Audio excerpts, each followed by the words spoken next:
The morning Stellan Rowe signed the divorce papers. He wore the same flannel jacket he'd worn to every parent-teacher meeting, every hockey practice drop-off, every Saturday morning at the rink when the ice was still cold and the arena lights hadn't fully warmed up yet. His lawyer had suggested a suit. Stellan had said no. He didn't explain why. There wasn't much point. The courthouse in Kelowna sat at the end of a wide street flanked by maples that had already started turning. October in the Okanagan did that quietly. One morning you looked up and the whole hillside had gone amber without asking permission. Stellan noticed it through the window as he waited in the corridor outside Family Courtroom 4. He thought about his daughter. He thought about what she'd eaten for breakfast. He thought about whether he'd remembered to pack her lunch kit the night before, because this morning there hadn't been time, and the babysitter, Mrs. Peterson from down the road, 71 years old and absolutely non-negotiable on the subject of children skipping lunch, would have texted him if anything was wrong. No texts. Good. He went back to watching the maples. Inside the courtroom, things moved quickly. Stellan's lawyer, a quiet man named Fournier who wore the same blue tie every time they met, presented their position in measured sentences. The opposing counsel, a firm out of Vancouver, expensive shoes, a tablet propped on the table like a declaration, presented theirs with considerably more energy. Stellan had walked into that marriage with a small house in East Kelowna and a pickup truck with 200,000 kilometers on it. He walked out of the divorce with the same. Vanessa got the lake property. She got the investment account they'd built over 9 years. She got the furniture they'd chosen together from a store in Penticton on a Sunday afternoon, when Britta was still small enough to fall asleep in the cart. She got all of it, and her lawyer smiled when the numbers were confirmed, and Vanessa herself. Sitting across the aisle, in a gray blazer, her hair cut shorter than Stellan remembered, allowed herself one quiet exhale that might have been relief or might have been satisfaction. It was hard to tell the difference anymore. Stellan signed where Fournier pointed. He shook no one's hand. He walked out of the courthouse into the October air and stood on the stone steps, hands in the pockets of the flannel jacket, and looked across the parking lot at the mountains beyond the city. The sky was the particular shade of blue that only happens in the interior in fall, deep and clean and cold at the edges. A crow landed on a light post nearby and regarded him without interest. That was when the truck pulled in. Not his truck. This one was a black 3/4-ton, no decals, BC plates, windows tinted just enough to suggest deliberateness. It parked with the kind of quiet confidence that came from not needing to announce itself. The driver's side door opened and a woman stepped out, tall, mid-40s, wearing a field jacket and carrying a folder under one arm. She had the look of someone who spent considerable time outdoors and very little time explaining herself to people who weren't prepared to listen. She looked up at Stellan on the steps. "Fournier told me you'd be done by 10, she said. "I was 2 minutes early. You're 3 minutes late." Stellan came down the steps. "I had papers to sign, I know." She held out her hand. "Delphine Marchand. I manage the Tolliver Group's Western operations. We need to talk." Delphine had grown up in Sault Ste. Marie, the youngest of 4, in a house where the heat went off twice a winter and nobody made a significant issue of it. Her father had worked the steel plant for 30 years, and her mother had run the books for a dry cleaner on Queen Street for 25. Money in that house was not a subject you discussed over dinner. It was a subject you managed, quietly, without drama, and you didn't let it define what you thought you deserved. She'd left at 18 on a partial scholarship to Lakehead, worked her way through an economics degree, and then a master's in natural resource management. Spent her 20s in Fort McMurray and her early 30s in the Yukon, doing land assessment work for energy companies that needed someone who could read a topographical map, negotiate with a First Nations land office, and still make the 6 a.m. site call without complaint. At 39, she'd been brought into the Tolliver Group by a man named Gordon Ashby. No, wait, not him. His predecessor, a man named Alistair Voss, quiet and precise and utterly indifferent to credit, who had built the group's Western land portfolio from a modest Alberta base into something that stretched from the Peace River country down through the interior of BC. Voss had died 18 months ago of a heart attack, sitting in his truck outside a gas station in Dawson Creek at 6:45 in the morning.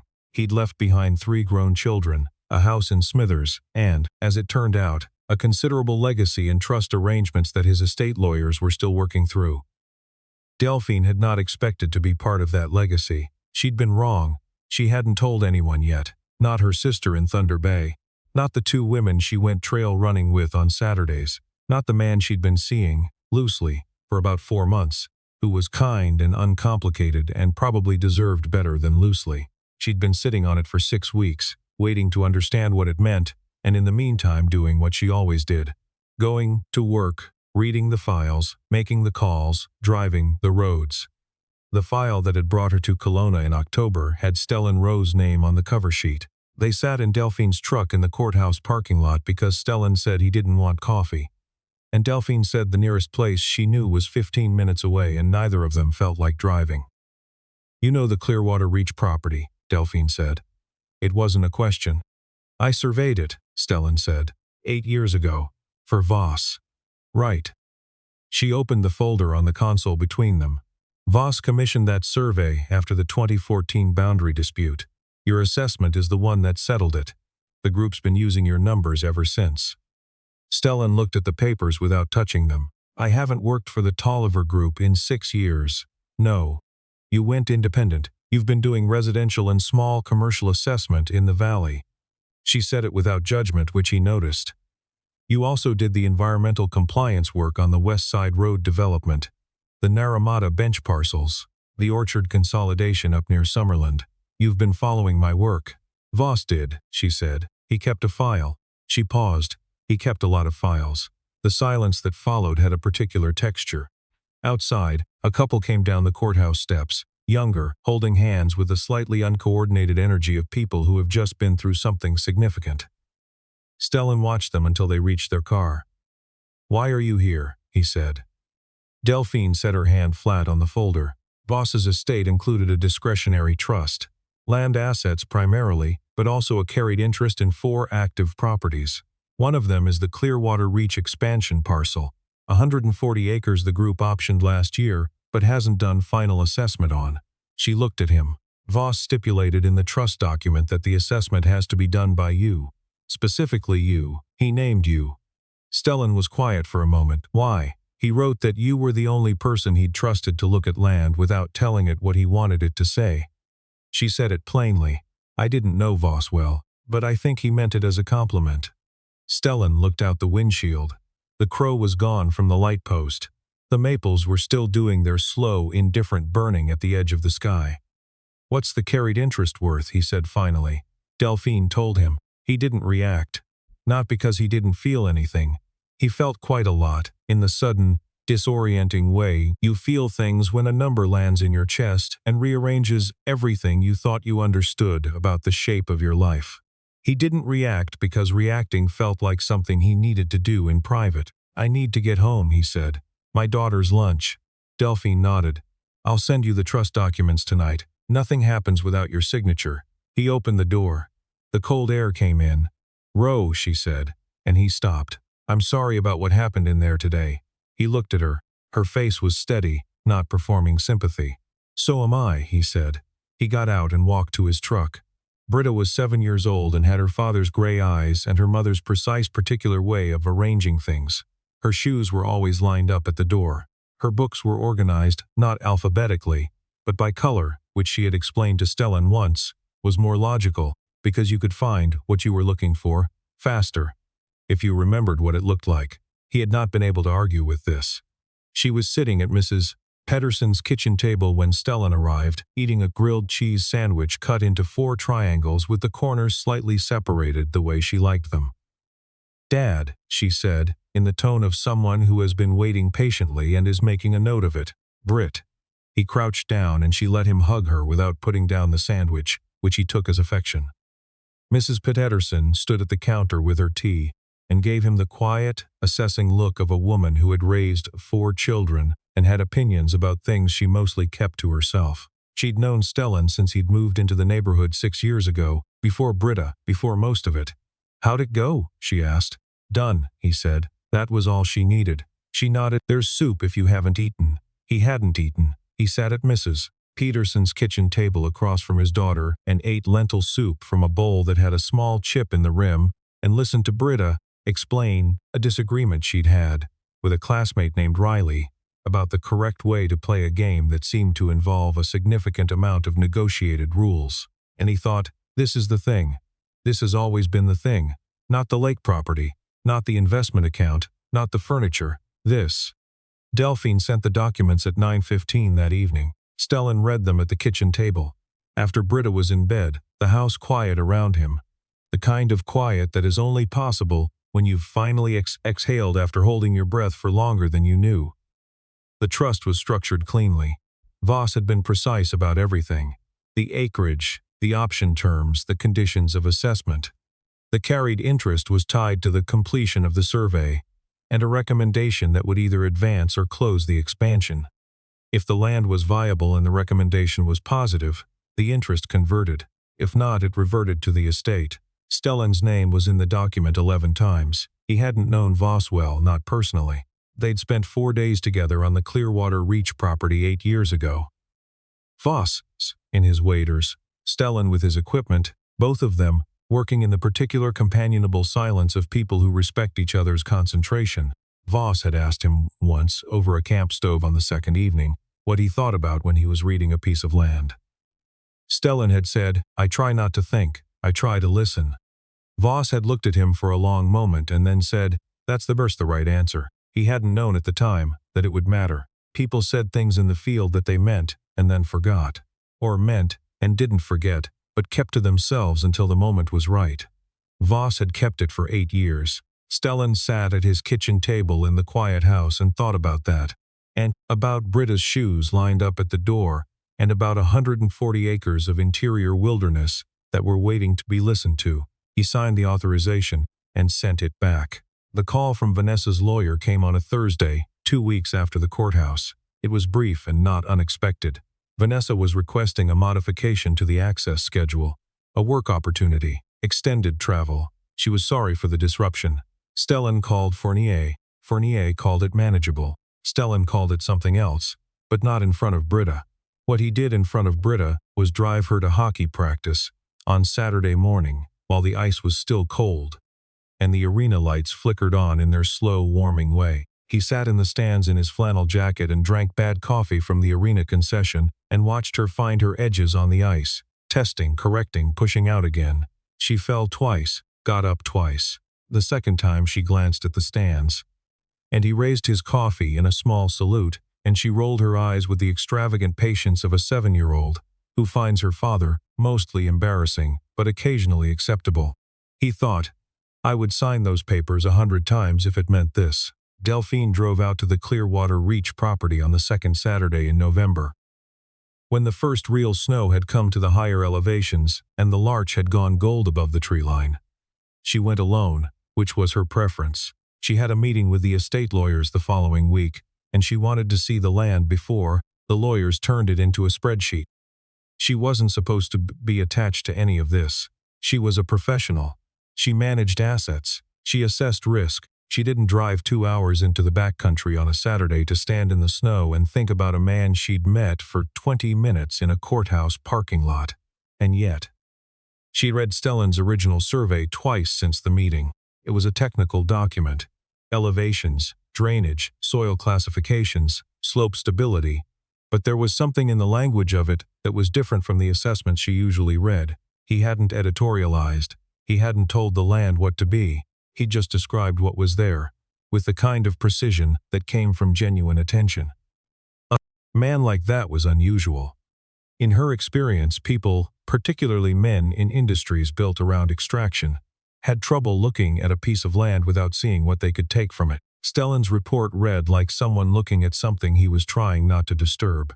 She walked the southern boundary of the expansion parcel in her field boots. The snow thin but real underfoot, the spruce pressing close on either side of the access track. The silence here was the interior kind, big and dry and absolute, the kind of silence that makes you aware of how much noise you carry with you all the time. She stopped at the ridge that overlooked the creek drainage. She thought, Voss saw something in him. She thought, I wonder if he knows. Stellan went up to Clearwater on the first Monday in December, the day after he dropped Britta at school with her new backpack, the purple one she'd chosen herself from the store in the Marl. very deliberate, and her lunch kit and her hockey bag, which was nearly as big as she was. For the Thursday practice she was already worried about missing. "I won't miss it," he said. "Promise, promise." She had her mother's way of assessing a statement before accepting it. A half-second pause, a slight tilt of the head. Then she picked up the hockey bag with both hands and waddled, heroically, toward the school entrance and didn't look back. He drove north with the radio off and the heater going, and the kind of deliberate quiet that he used to be scared of and had learned, slowly, to be grateful for. The Clearwater Reach property was 3 hours from Kelowna, up a forestry road that required the truck and patience in roughly equal measure.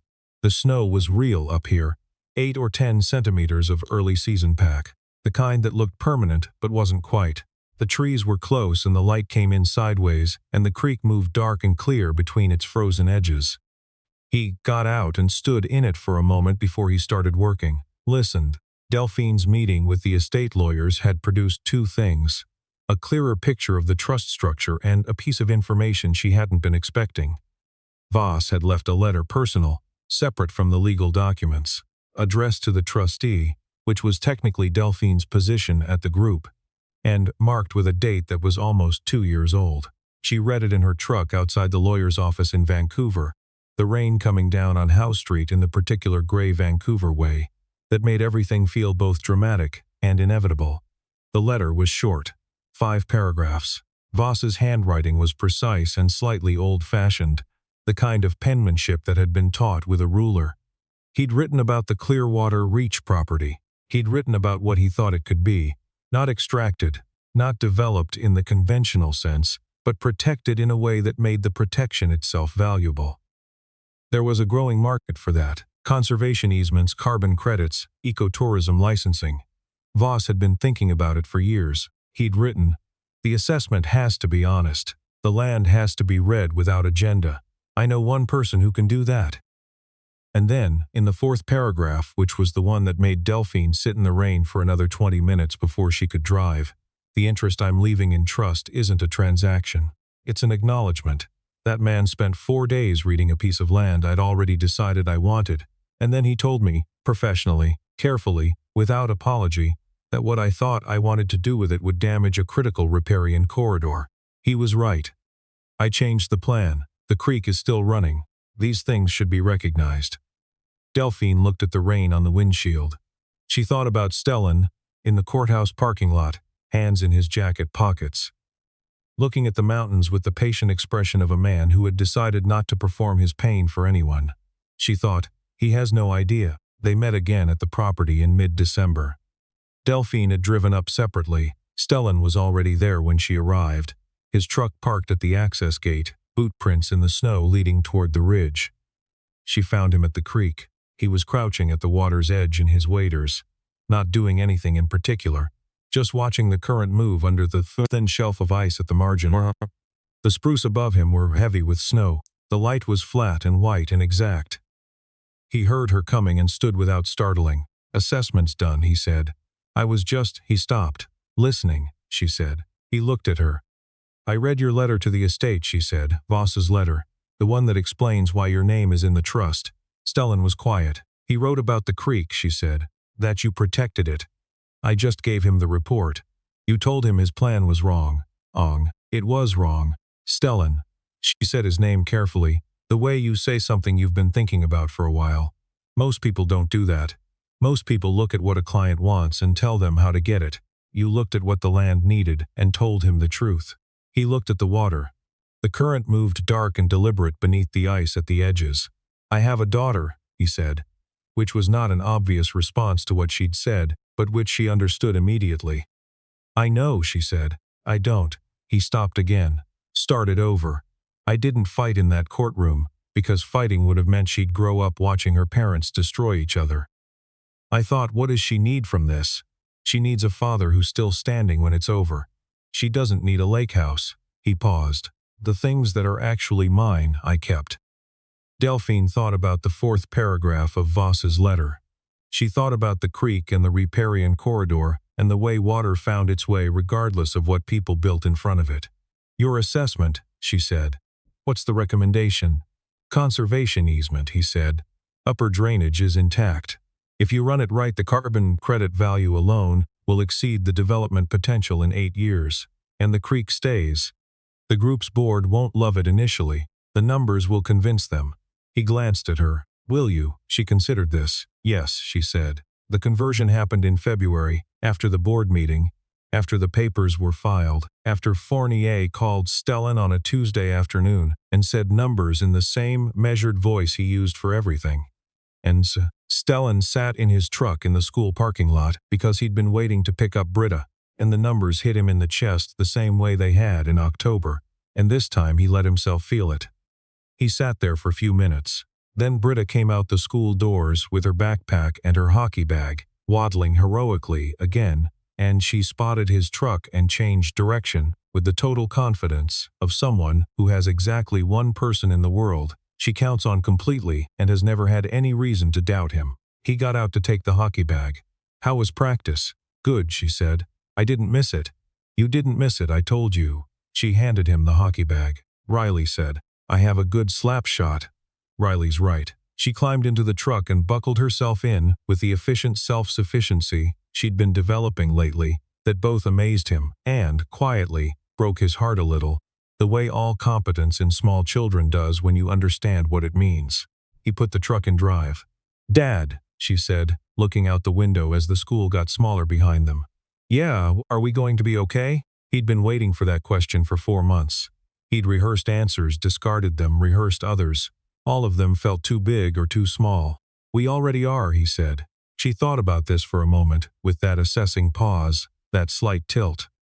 Then she turned back to the window and watched the valley go by, the brown hills and the frozen orchards and the long flat gray of the lake in winter, and she seemed to find this acceptable. Delphine got the call about the board's final approval on a Thursday evening. She was in her car outside a trail in West Kelowna. She'd moved temporarily for the project, subletting a place near the highway, and she sat there in the dark after the call ended and let herself have the moment. It wasn't about the numbers, though the numbers were good. It was about Voss, a little, about honoring what he'd been trying to do. It was also, she could admit this, about Stellan.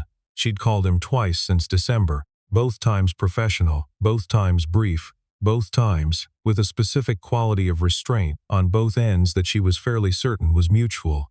She was not a person who said things before she knew what they meant. She had enough evidence to know that he was similar. She sent him a text. Board approved. Conservation easement proceeding. Congratulations. His reply came 12 minutes later. Thank you. Britta won her hockey game tonight, 3-1. She looked at this for a moment. She typed, that's the right news to lead with. 3 dots. Then, she'd agree with you. Delphine smiled at her phone in the dark parking lot. Outside, the trail she'd been planning to run was invisible now, the trees just shadows against the navy sky. The stars above the Okanagan were the particular kind that made you aware of how far you were from everywhere else, and how that could feel like freedom or loneliness depending on what you brought to it. She thought she knew what she was bringing to it tonight. She texted, the creek's still running. The reply came fast, this time. Yeah, he wrote. It is. She put the phone down and looked at the stars for another minute. Then she laced up her shoes and went out into the dark, and the cold was real and the ground was solid. And there was nothing in either direction but trail.